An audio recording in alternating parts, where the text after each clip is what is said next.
The willingness to iterate and continue evolving, I think, has been a really critical part of our journey. You really need to look hard in the mirror, try to understand where the true value is that you're delivering for clients, and double down on that and try to find ways to price for that value that isn't just relying on junior associates hitting 2,000 billable hours and you trying to mitigate your write-downs as much as possible. Our whole business is predicated on the future needing good lawyers. So if we're in a world where we don't need good lawyers anymore, we're living in a pretty crazy future state. On today's Legally Speaking podcast, I'm delighted to be joined by Brett Colvin. Brett is the CEO and co-founder of Goodlawyer. Branded Canada's most trusted in-house counsel network, Goodlawyer provides cost-effective in-house legal solutions. Goodlawyer has helped over 5,000 businesses, and they're just at the start of their venture. So, a very big warm welcome to the show, Brett. Rob, thanks for having me, my friend. I've been following this one for a long time, so it's a pleasure to be here.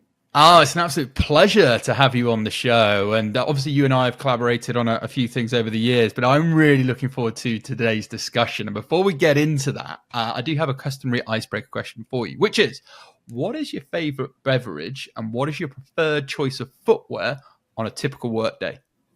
Ooh, beverage. Are we talking the alcoholic or the non-alcoholic kind? You can take any direction you like. I have grown pretty fond of old fashions in my ever since catching Mad Men a few years ago. So I would say if I had to pick a beverage, I'd pick an old fashioned. And in terms of footwear, I'm rocking those On Clouds or those Adidas running shoes pretty frequently these days. Occasionally I'll bust out the boots, but most of my day I can get by with the comfy footwear. I like that. And anything that's got running in it this year, I've got the bug, so I'm here for it. But look, today on clouds and old fashions, my friend. There we go. Very, very happy with that. And with that, we need to move swiftly on to talk all about you in a professional context. So would you mind telling us a bit about your background and career journey to start with? Sure. My story in law began sort of tail end of undergrad.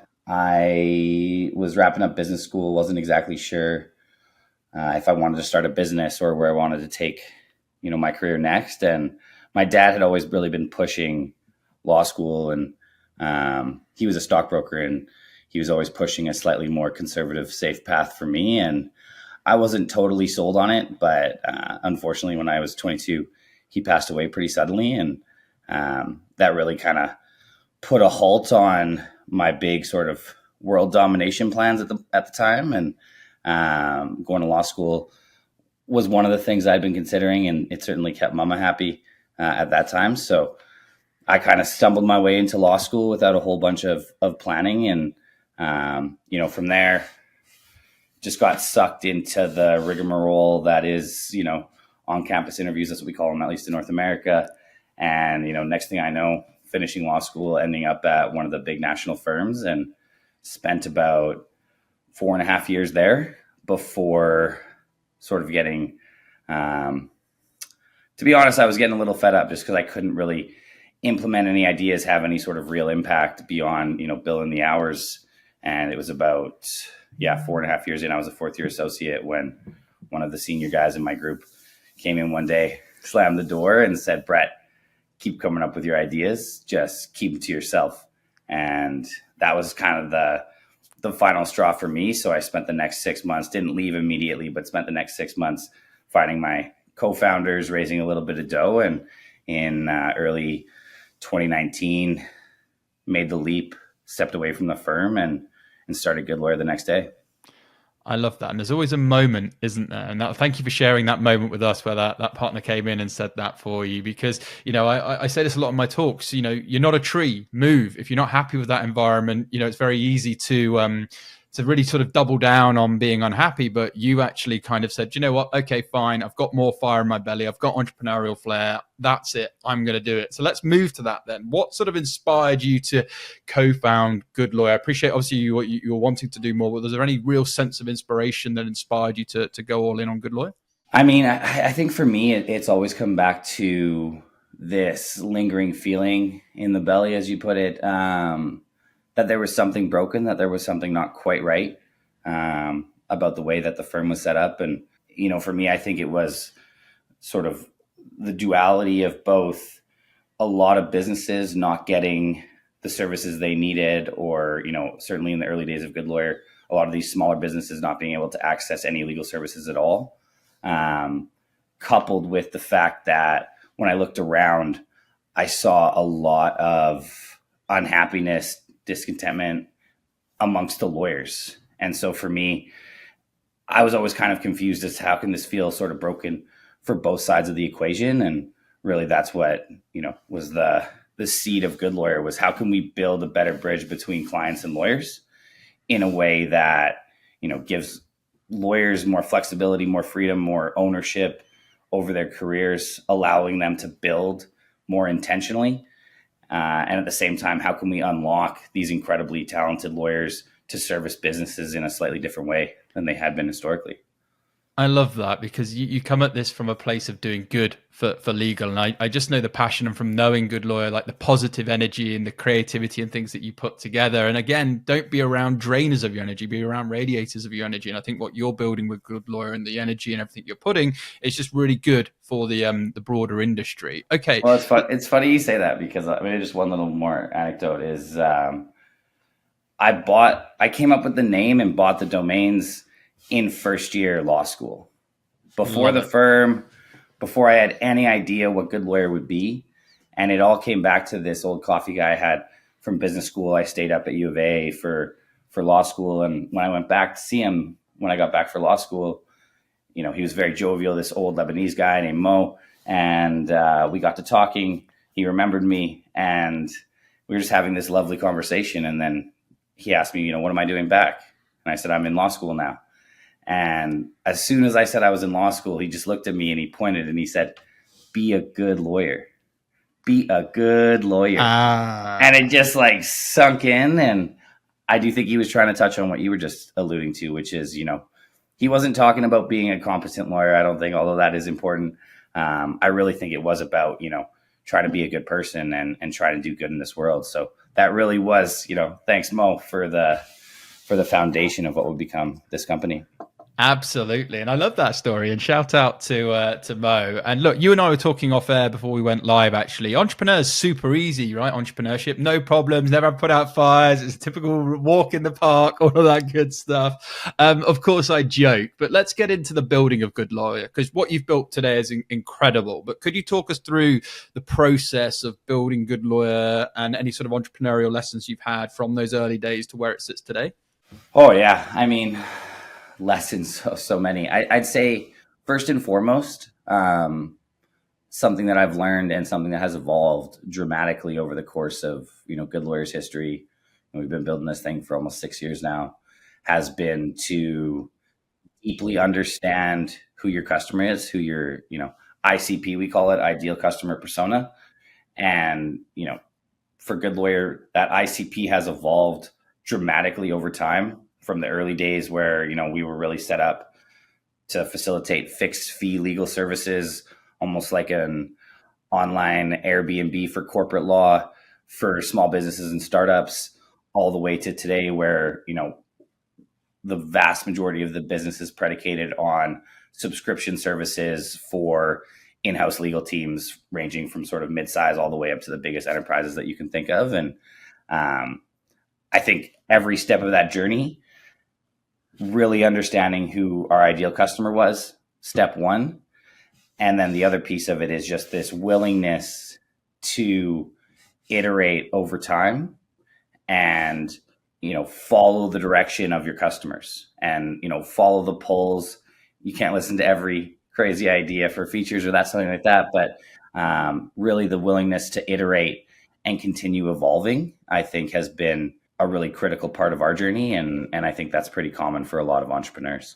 Yeah, and what I love about that is you're exceptionally client-centered throughout, and that is super important. And, I've spoken to a lot of vice presidents and chief product officers and stuff. And like to your point about, you can't necessarily ask go to every little feature they want, but the good businesses are asking the why behind it, because actually there might be a different why behind they want that feature that could be somewhere else in the process, or could be something else that actually they need, but through some good understanding and being client-centered and asking the right questions and delving down, maybe you can get further forward. So I love that. And again, let's go deeper then, because it is tough entrepreneurship, getting anything off the ground. My late grandfather was a very successful lawyer in his own right. He used to say, Rob, anyone can be successful. It's far harder to stay successful. Like you said, you've been building this for 6 years. What have been some of the challenges and obstacles you faced while building Goodlawyer, and how have you been able to overcome them and keep coming back to what it is now?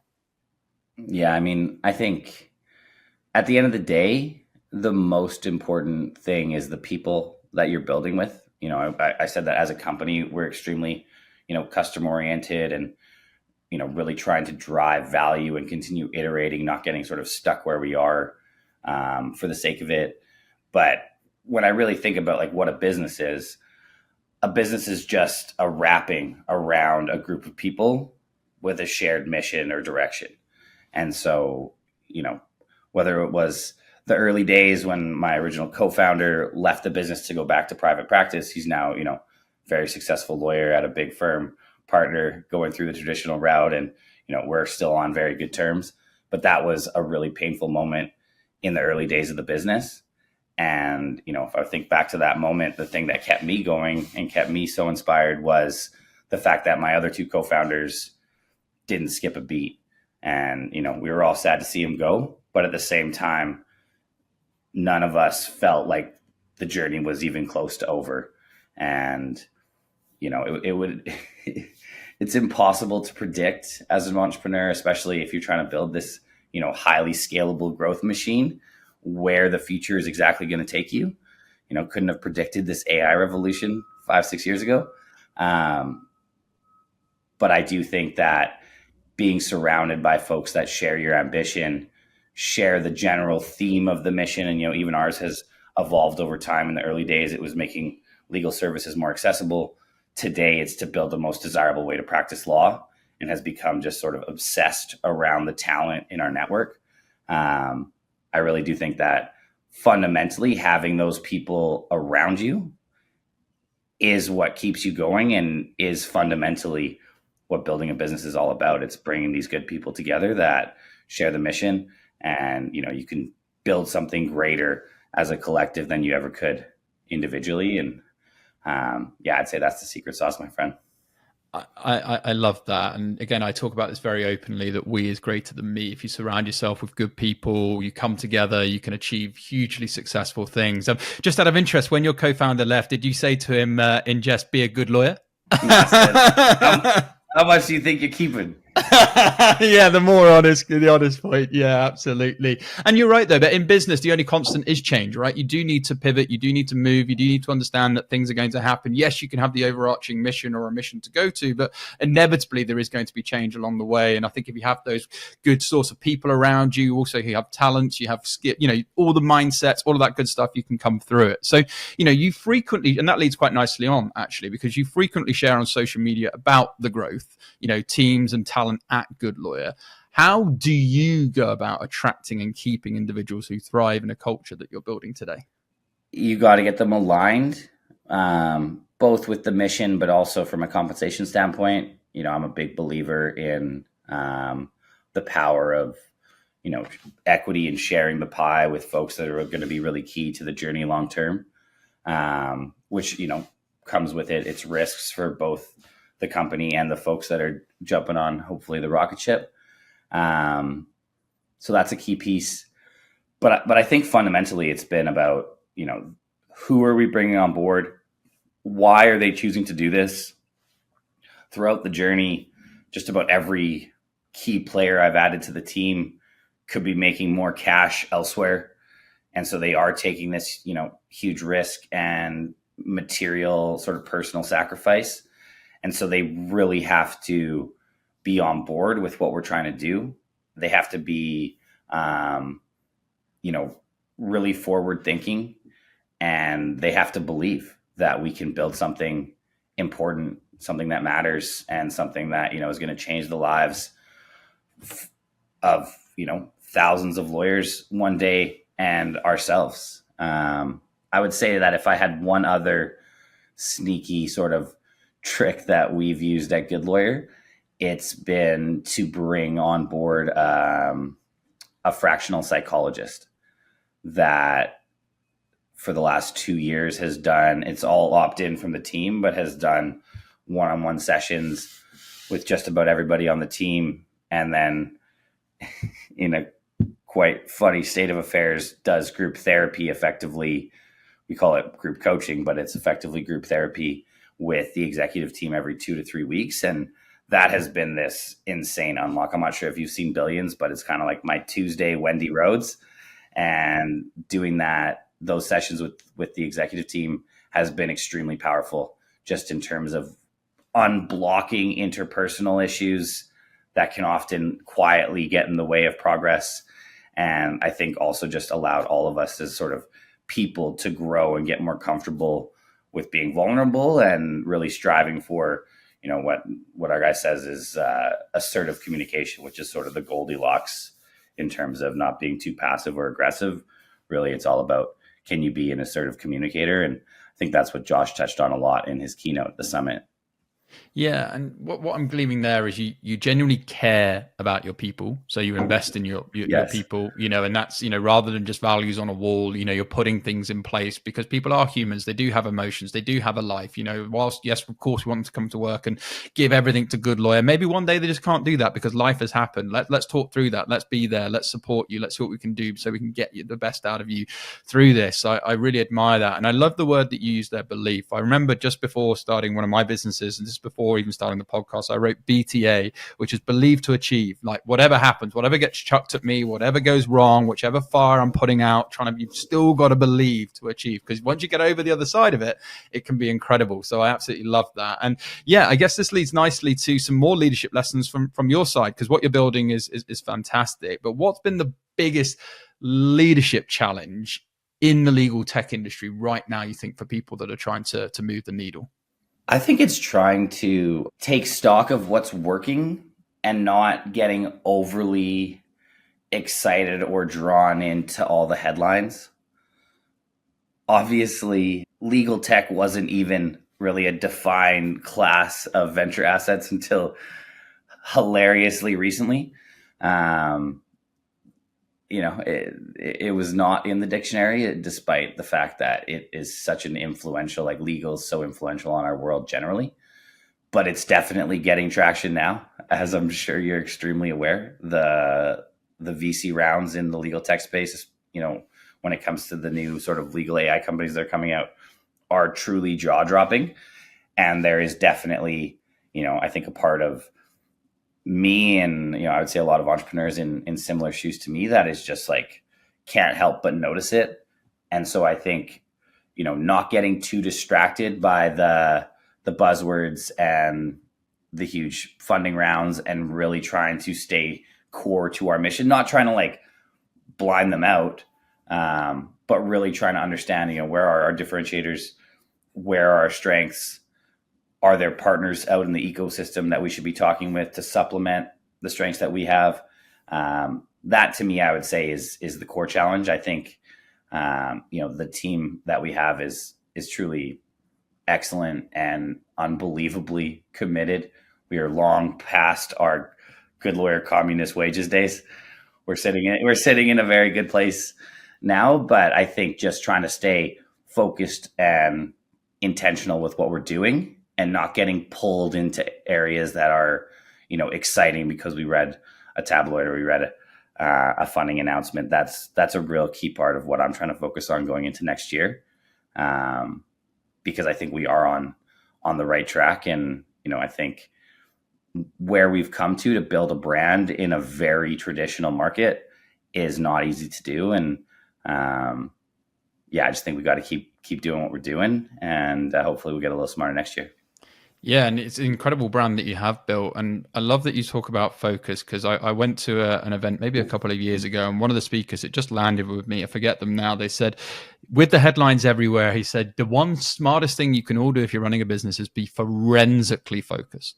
And that just really landed with me in terms of, to your point, you know, you just need to be so fixed on, this is the mission, this is what we're doing. Yes, we might need to ideate. Yes, we might need to pivot. Yes, we might need to move. Yes, we might need to shape things. But that focus, like, you need to block out the other noise and keep delivering through that forensic focus. And it's something I've been doubling down on, intentionally so, on the things that I've been involved in. It's really helped me, because I think, like you say, you could get so lost in the amount of headlines. Even as we record this podcast, there's probably been something that's about to have happened. Definitely. Like, you know, and so it is impossible to keep up. So you kind of need to run your own race at your own pace, so to speak. So let's double down on that question then. So I think it is impressive what you are doing at Goodlawyer. How do you balance scaling a business and sort of preserving the identity and culture, which makes your company so unique and gives you that differentiator over other perhaps service providers out there?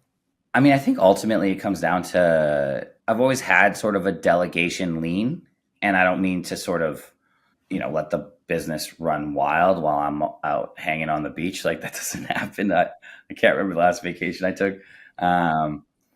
But I think it really does come back to, you know, trying to empower the folks on my team, especially the leaders on my team, and, you know, ultimately trying to tie it back and be as crystal clear as I can, which sometimes can be challenging, to what you were, you know, just discussing there, which is the focus. And to me, again, that starts with who the customer is.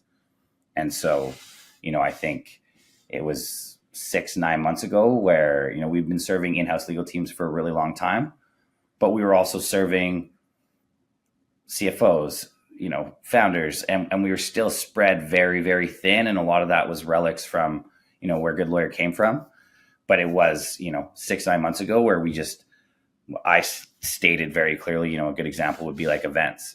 We're not going to events unless there's a room full of in-house counsel.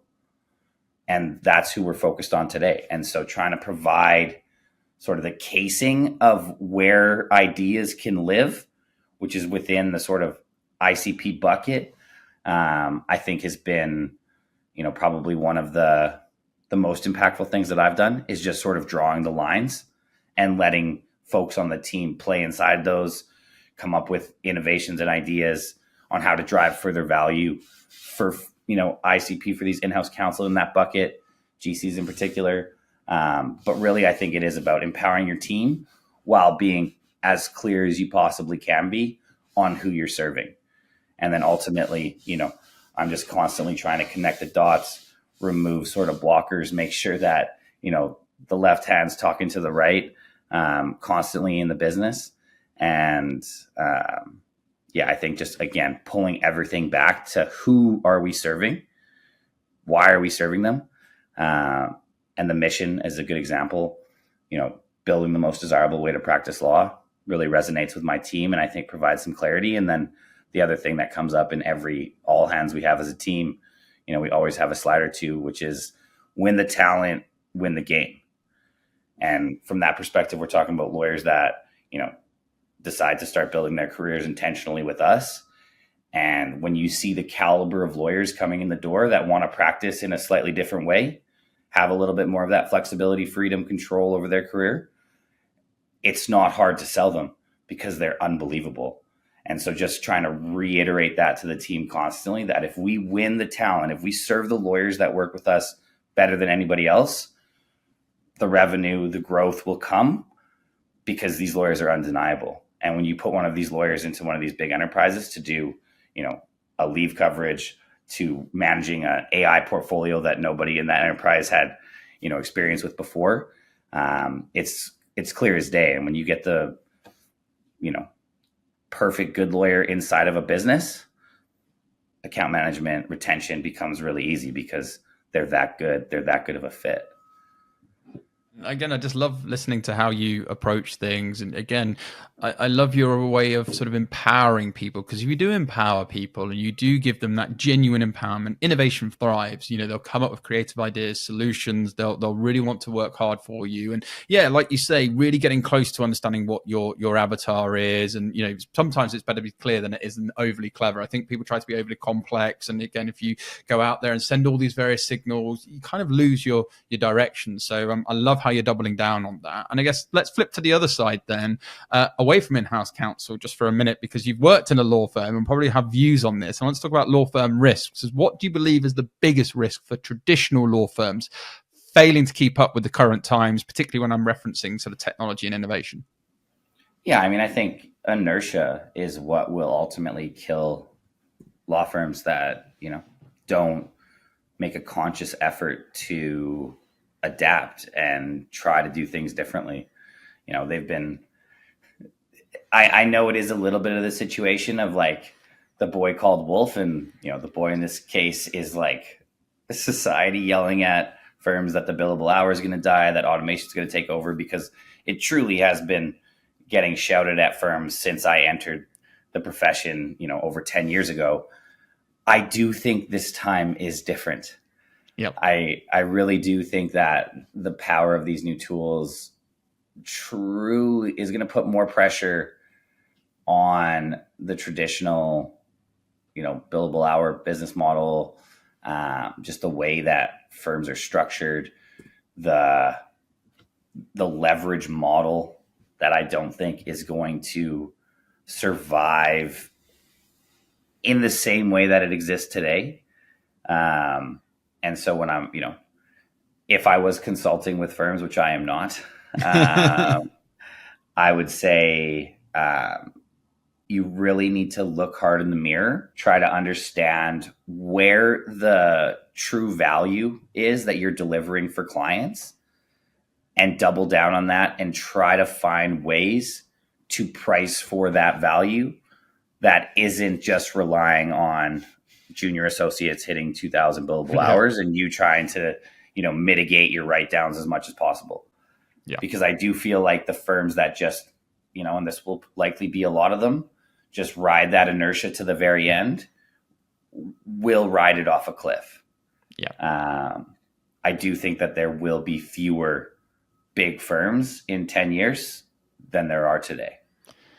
The bubble will burst is the way I look at it, particularly over here in the UK with associate salaries soaring and the pressure on billable hours. To your point, I think that model probably needs looking at in the age of tech and innovation that we're in currently. I want to talk a little bit more about I'll talk at some point about the Future of Law Summit, but before then I want to talk about strategy for growth, because you've referred to that strategy for growth at Goodlawyer. Mm-hmm. So what has been, what would you do differently if you could go back in time when you reference strategy for growth?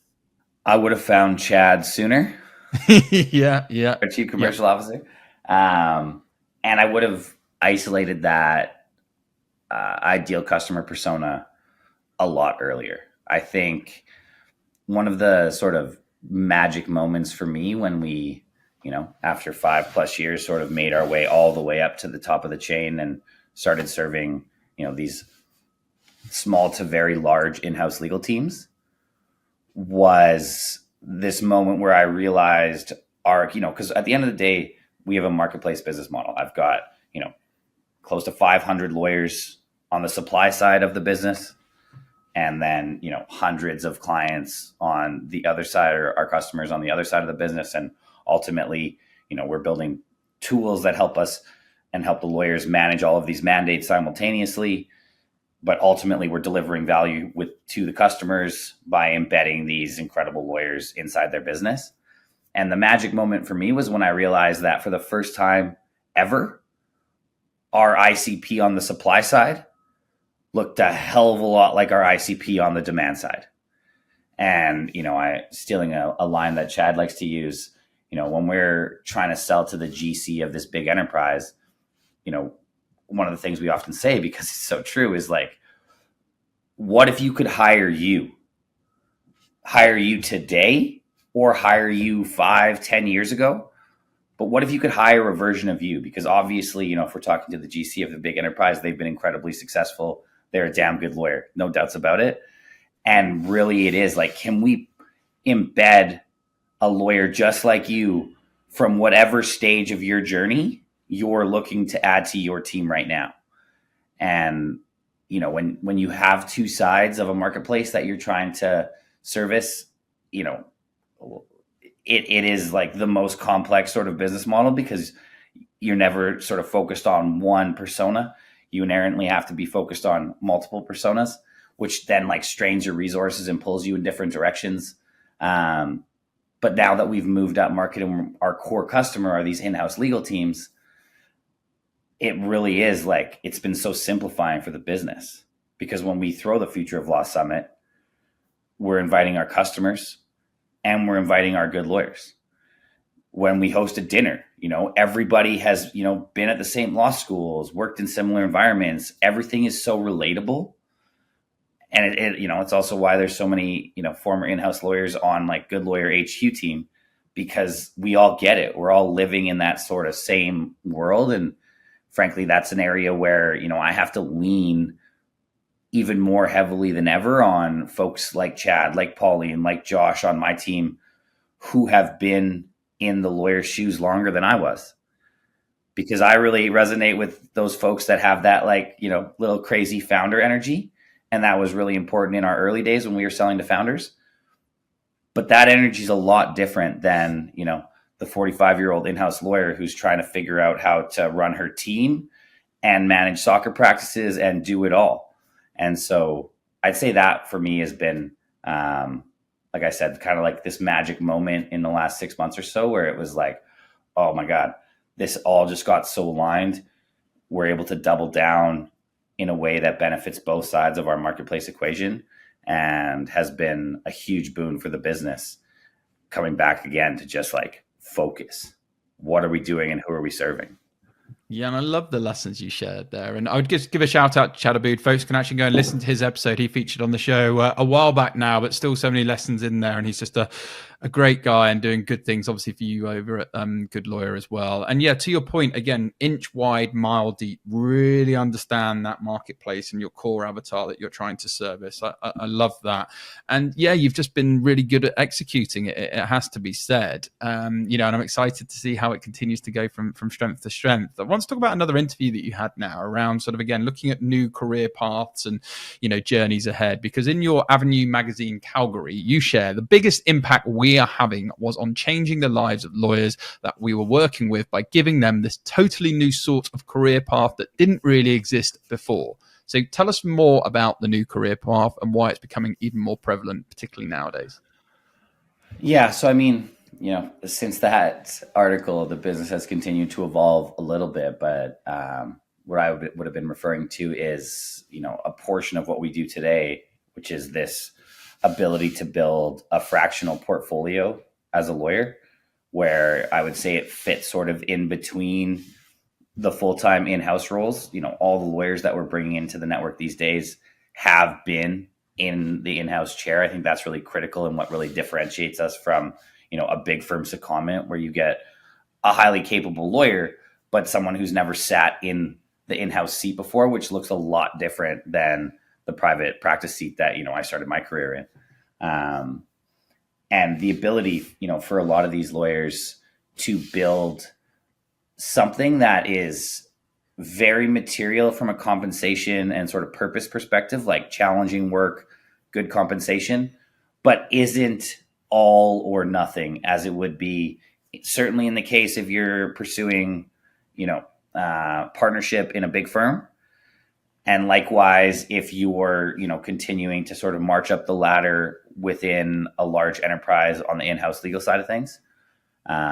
Fractional has been this sort of alternative world for lawyers that want the benefits of a little bit of variety, like similar to private practice, but you get to work on sort of the closest to the metal legal problems that really move the business forward, and you get to do it on your own terms.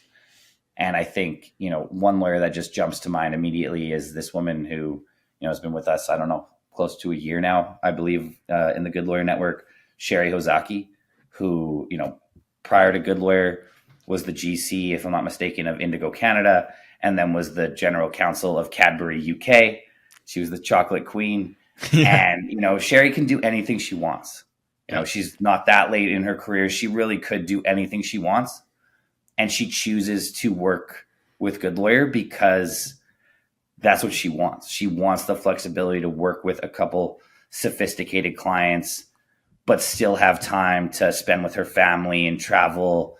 And, she's not looking for a full plate. She's looking for, a 2/3, 3/4 plate that still gives her tremendous flexibility while also, generating her a pretty sizable income. So that to me, I would say is, one example of there should be more ways to skin the cat as a lawyer. It shouldn't be all or nothing. We see the stats of how many lawyers just leave the profession entirely.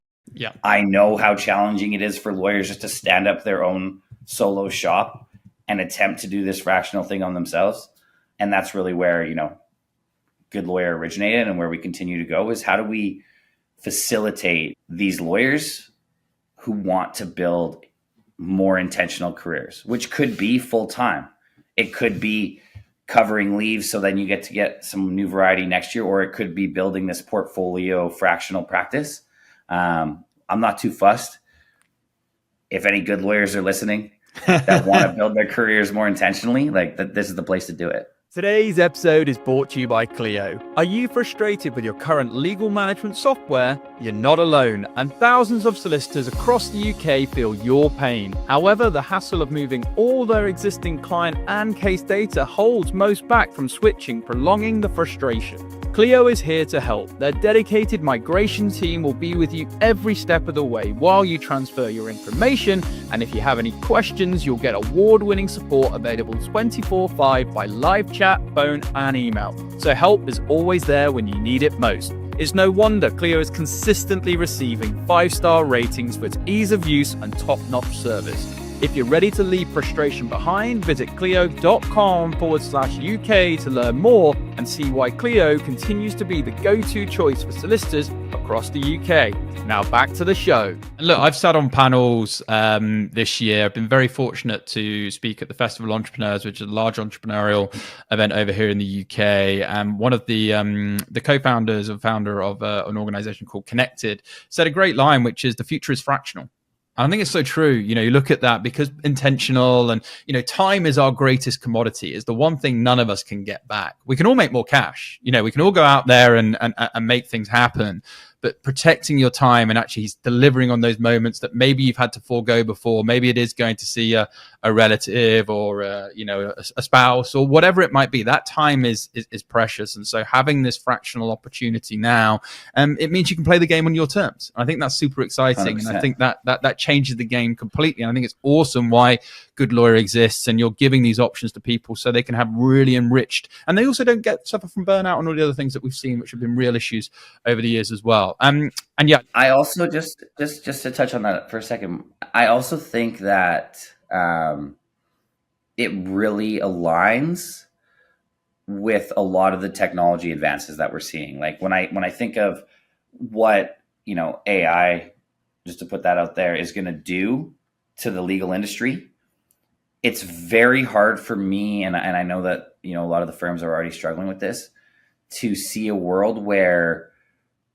you can keep just trying to find leverage with more folks at the bottom of the pyramid, when so many of these sort of rote tasks that, we would have started our careers doing, that was kind of how you learned the game. And the number of documents I have reviewed is tremendous.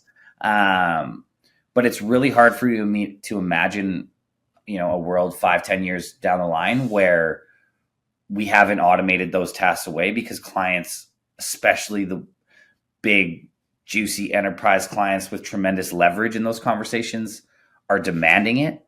I don't know how that business model continues to thrive in the way that it has for the past 100 years. Whereas fractional, if you can give a Sherry Hozaki the power of 100 digital associates that can run through all of this sort of rote commoditized work, you still need a Sherry Hozaki. You still need somebody at that sort of executive level or ring down that can, guide the workflow, ensure the product is what you need. And so for me, I view AI as this tremendous tailwind on this more flexible, fractional, whatever you want to call it, movement in law and other professional services. So for me, I think AI is a boon in a way that I'm sure there are a lot of folks, at some of the bigger, more traditional shops that, are scratching their heads saying, how can we implement this? And, it's a little bit of an innovator's dilemma for folks at the firms. And Yeah, I mean, I reference this quite regularly, but it's worth repeating just to build on what you're saying there. We've had Piers Linney, who was a former Shark Tank investor, Dragon's Den investor over here in the UK, former lawyer, come on the show, and he talks a lot about a value pyramid. And it's related to professional services. It could be a lawyer, it could be an accountant, could be an insurer. It doesn't matter what you are, but basically technology is coming in and innovation. The AI ship has left the harder. It's only exponentially going to get faster and better and better and better. We're still at the dial-up stage. So you, as a service provider, need to ensure that you're staying ahead of this pyramid. Like you say, the mundane is getting automated. So you still need that top quality expert, that human insight to maybe execute or oversee. But really, these organizations need to think about how can we actually stay relevant and give that strategic or whatever that human to human insight to clients to be valuable. Otherwise, AI will eat your lunch. And I think that's why a lot of organizations need to get their head around. And another insight that I found fascinating was from Jeff Bezos, obviously the founder of Amazon. And he talks a lot about in a world of change, we're in a constant world of change. What are some of the things Amazon should be thinking about that are never going to change? And he said it'll be hard for him to wake up in a world where he would expect his customers to be happy to wait longer for the delivery of their products. He would find it harder to make customers want to pay higher prices. He would find, and so you see, actually, when we're in this world of constant change, what are some of the points, like you've been saying, you've been doubling down on your ideal customer persona. What are some of the things that are probably likely never to change or very unlikely, and really double down on those? And I think that's a really good lesson for people to think about when they're really going to try to innovate and find solutions to problems. Yeah, I mean, and I think that, just kind of like paraphrasing that in the legal context, it's hard for me to imagine, a business partner within an organization that's working with the in-house team, getting too much clarity around what the legal requirements are, around the legal experts understanding the business as best they can, and, having some of that human interaction so that everybody has the peace of mind we're making the right decision. And, for me, the other piece of the puzzle has always been, I think this, shout out to Clio, pulled this out of the Clio Trends report years and years ago. I've got Clio Trends in my first investor deck a few times, and the amount of unmet legal need, not just, the access to justice crisis, not just small businesses that can't afford a lawyer, so they're just whipping up contracts on ChatGPT, but even inside large organizations, the amount of unmet legal need is unbelievable.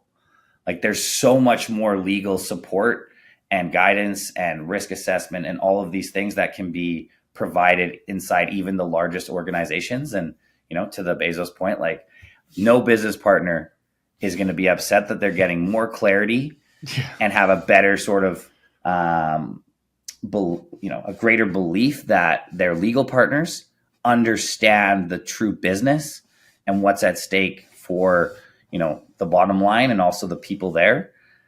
So yeah, I think that there's a lot of room to move up that Maslow's hierarchy or whatever you kind of called it before.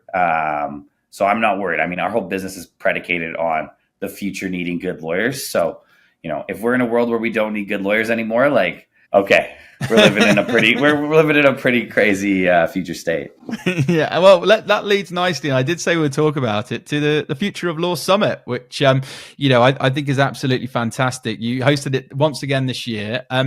It's all about empowering legal professionals with tools, obviously, to navigate, thrive rapidly in the evolving industry, which we've been touching on, obviously, throughout this conversation. So how did the idea come about to start with? One of our strengths historically has definitely been on both the content and the event side of the equation. That's certainly been, those two pieces have been very critical to, Good Lawyer's growth, and especially that sort of brand recognition, not just across Canada, but across North America, and, more and more folks from around the world that see what we're doing, especially on LinkedIn. And so doing something bigger than a webinar and more thought leadership oriented than a giant yacht party, which we've also become fairly known for, that was sort of the meeting of the minds on that, was how do we do something big that, isn't just fun, but also, opens the door to some conversations that we don't hear a lot in the legal industry. I've been to my fair share of CPD or CLE over the years, the vast majority of it is highly technical. And, there's a place for that. But I think there's a shortage of more sort of human-esque content, conversations that, are a lot more vulnerable than most lawyers are open to on a typical basis. And, I think, for me, that was just a gap that we were able to fill, especially when you have personalities like Chad and Pauline who are able to run a show like that and, just truly wear their hearts on their sleeves. So, I think it was sort of melding our strengths with some gaps that we saw in the market and really trying to bring something that, was highly accessible. That's why we make it free and virtual every year.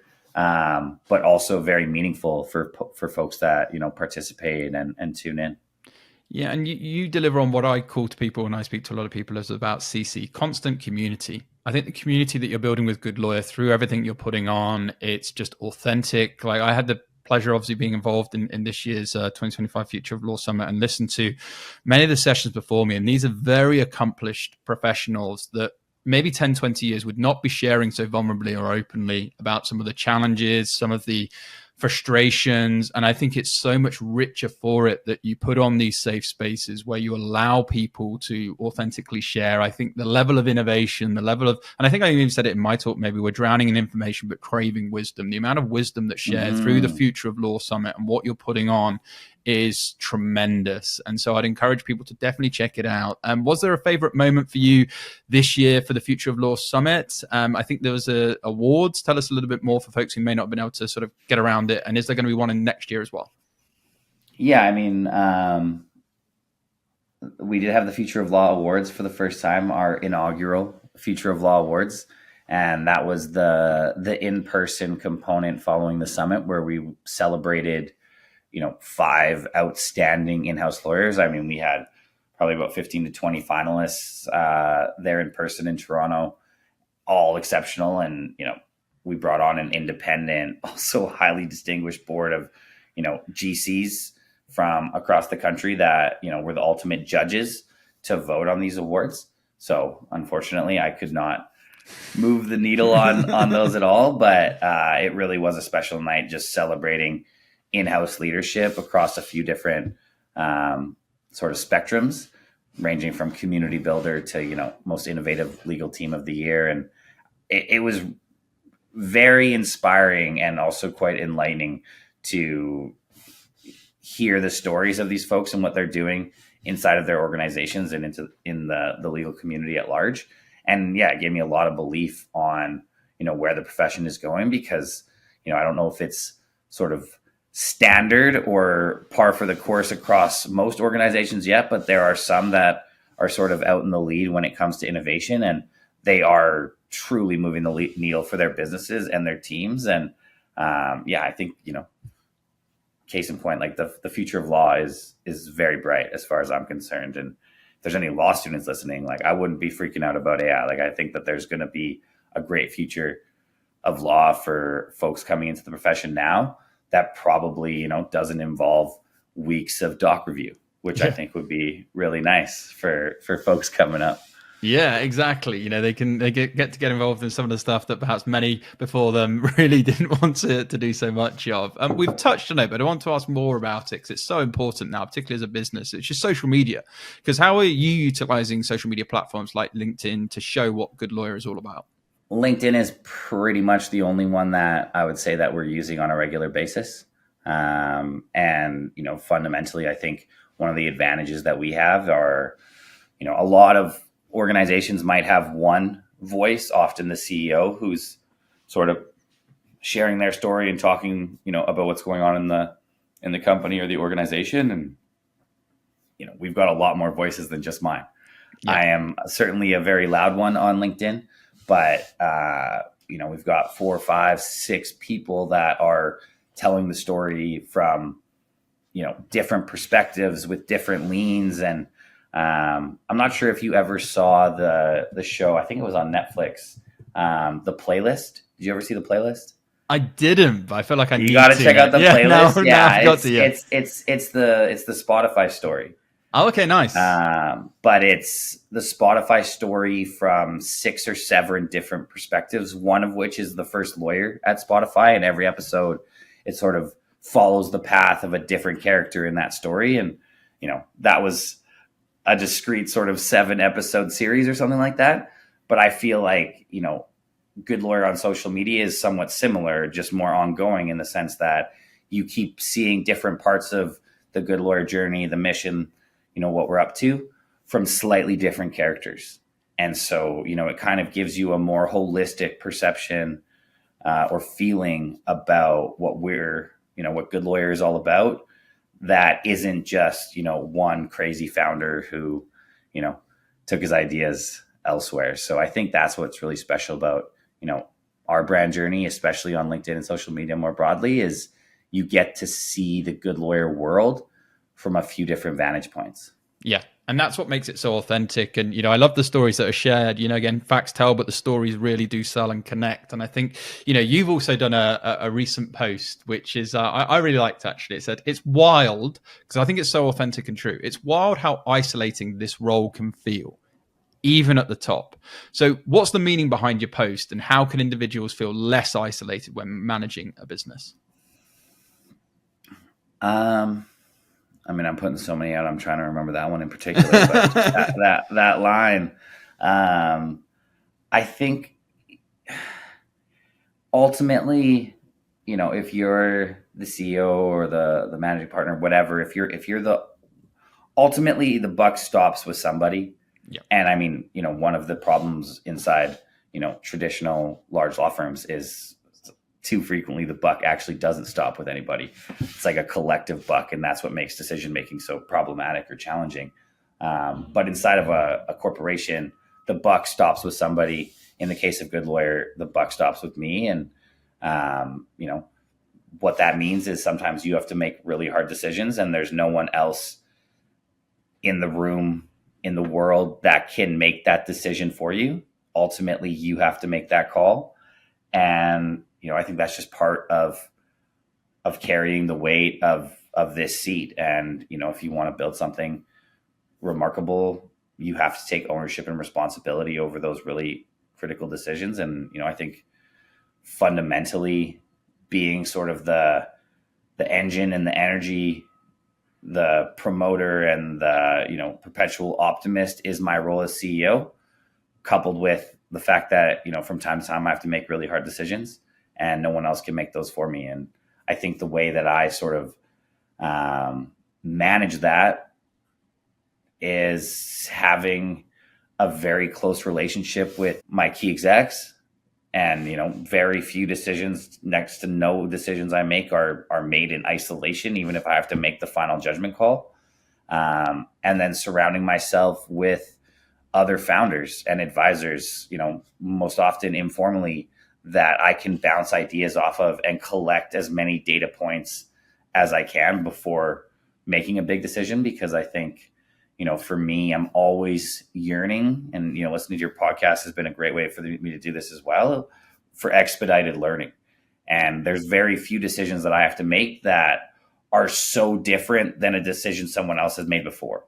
And so the more data points from experienced folks I can gather, whether it's a founder in fintech, whether it's an advisor who, built and sold their $100 million company, or it's the, folks on my team who in a lot of ways are smarter than me, collecting all of those data points, that is ultimately how I sort of get the confidence. And then ultimately, you got to pull the trigger and make those hard calls. And fortunately, I've got the memory of a goldfish, so I can move past them pretty quickly. Thank you for being so open about that. And, I remember a mentor said to me, Rob, grow as you go. Ultimately, we're always growing, aren't we, as we go along the journey. And, that self-accountability, I talk about it all the time. My favorite quote, if it's meant to be, it's up to me. I maybe do have to make that tough decision. It's on me to do that. And just rephrasing that mindset as well, because typically, you're in a privileged position. If you're running an organization, you're that leadership, I get to make that decision. I get to make that happen. And changing that sort of narrative, I think, is a really great way for people framing things in terms of, rather, I've got to do this today. It's like, I get to make this real big decision, and sort of framing it as a real privilege. I find that's really helped me over the years. I've loved this conversation, Brett. In terms of sort of Goodlawyer and looking forwards, it's quite hard. We talked a lot about headlines before and things changing every 5 minutes, but what do you think Goodlawyer will look like in the next 5 years? What future plans do you have that you can share with us as of today? I mean, in 5 years, we're going to be in a lot more jurisdictions. I might be hanging out a little more frequently with you. Welcome anytime. Up in London, yeah. And, we're going to be helping thousands of lawyers build intentional careers, and hopefully supporting, thousands of in-house legal teams far beyond just Canada and the US. I don't see any reason why our growth can't just keep compounding year after year. We've already got some exciting news to share early new year with other folks that are joining the team that I think are going to really help us move the needle. And, I think in 5 months, as opposed to 5 years, I hope to see you in Toronto at, our next legendary yacht party, because that for me is going to be, the first iteration. We've done 3 or 4 yacht parties over the year. Just picture 500 people on a boat, but that's going to be the first iteration where it has sort of been fully consumed by this new ICP. So we've had lots of in-house lawyers on the boat in years past, but this will be the first year where it is a boat entirely full of peers, both on the supply side, the good lawyers in our network, and the customers that we're serving. So I don't know what 500 in-house lawyers on a boat is going to do, but I really hope you can make it there. Maybe we'll do a live pod that day, my friend. Well, people who follow the show know earlier this year out in Dubai, we were on yachts with Dubai Marina filming podcasts. So we are very partial We are very partial to recording, and that would be with absolute pleasure. And obviously, Clio, who sponsor our show, we're huge fans of, have offices out there. We'd love to come and see that and tie that in with a trip next year. So maybe I suspect Jack will be on the boat. I would be stunned if he wasn't. There we go. So it could all come together, guys. Maybe getting a bit of an exclusive here on the show. Okay, Brett, we've talked obviously about a lot about the future of law, but maybe just trying to get some of your wild predictions, wherever you want to take this. We've talked about future of law and new ways to practice. What are some of the key disruptions you predict are going to transform legal services in the coming years? I mean, I think the new AI tools, and it will be very interesting to see sort of who wins that race, if it's the vertical specific or how far some of the foundational models go and start encroaching onto the areas that some of the vertical players are living in. But I have no doubt we're gonna figure out how to maneuver and sort of finagle the AI tools so they drive a tremendous amount of the rote sort of lowest level, highest volume tasks out of the hands of lawyers. That doesn't scare me at all. In fact, when I think back to my first day in law school, which was maybe a few days before I bought the Goodlawyer domain in contract class, it was foundations. And I'll never forget this Professor DeCoste. I did a post about this the other day too. The 3 Ds of being a lawyer: duty, deadlines, and drudgery. And I was like, I'm pretty cool with duty. Deadlines, I work well under pressure. But I'm like, drudgery. I'm like, I don't like the sound of drudgery. That's not why I want to be a lawyer. And I think that is the core piece that AI is going to strip away. It's going to strip away a lot of this drudgery. A lot of this stuff that, gets built today won't get built tomorrow, because it's just going to be instantaneous. And it's funny. People always freak out about it. And I've heard, Jack Newton talk about this as well. When Excel came out, all the accountants were losing their minds because they, had been making all their money counting chips on the ledger for years and years. And Excel, eliminated that. Yeah. I'm quite certain we have more accountants today than we did then. And I don't know if you've noticed, but this whole role called the CFO has emerged. Yeah. That, is about as strategic in the company as you get beyond the CEO.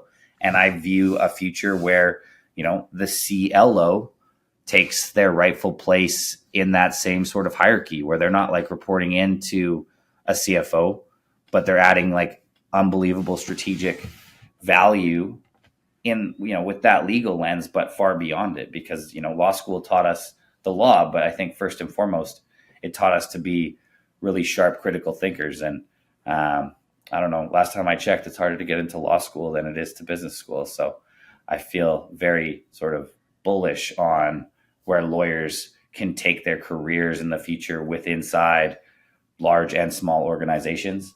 And the other piece, I think, for me is the business models are going to evolve and adapt. The iBankers figured it out a long time ago.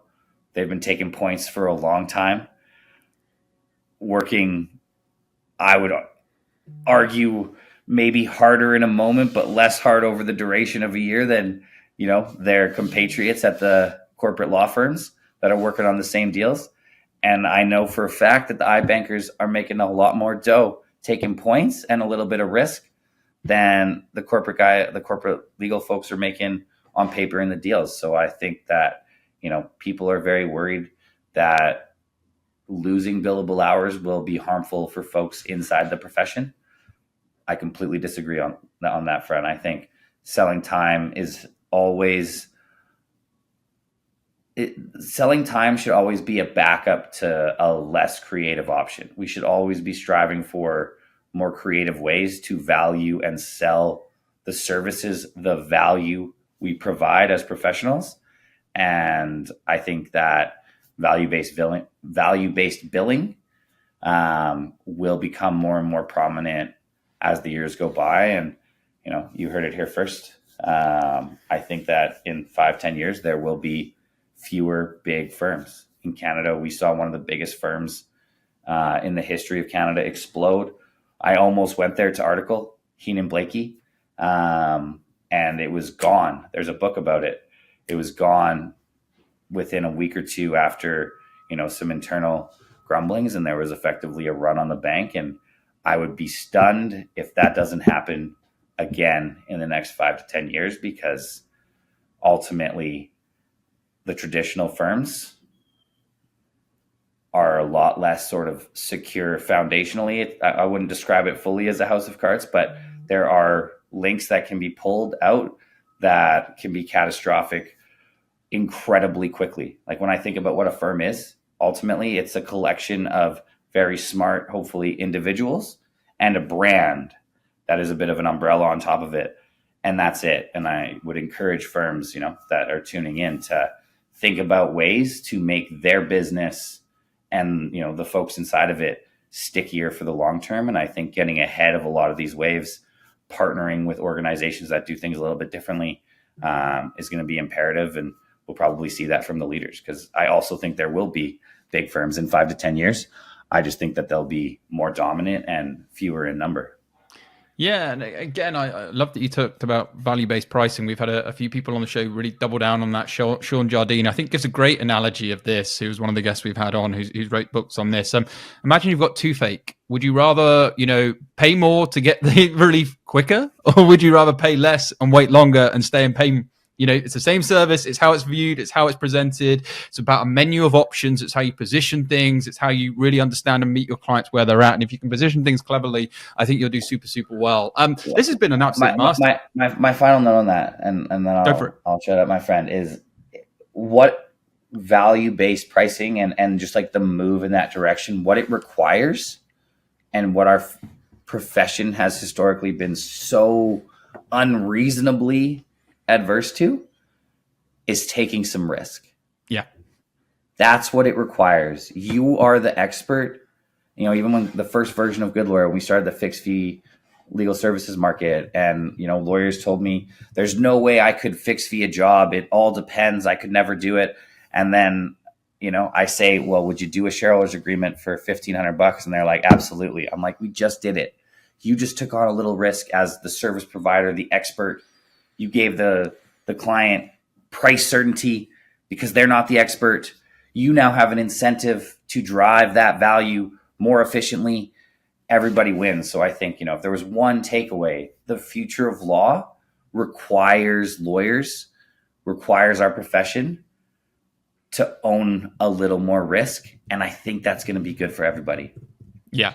And again, it's so true. And I talk a lot about this because things are going to change. If nothing changes, nothing changes. And I think I may have even said this in one of the years as one of the talks for you at the Future of Law Summit, the cost of inaction, like not taking action on something and maybe taking risk now could be exponentially successful for you in the future. Whereas if you stay here and you sort of, not sure, then actually you probably could actually go the other way, to your point that there may be some big firms, but maybe in one of those firms that may not be around in the future.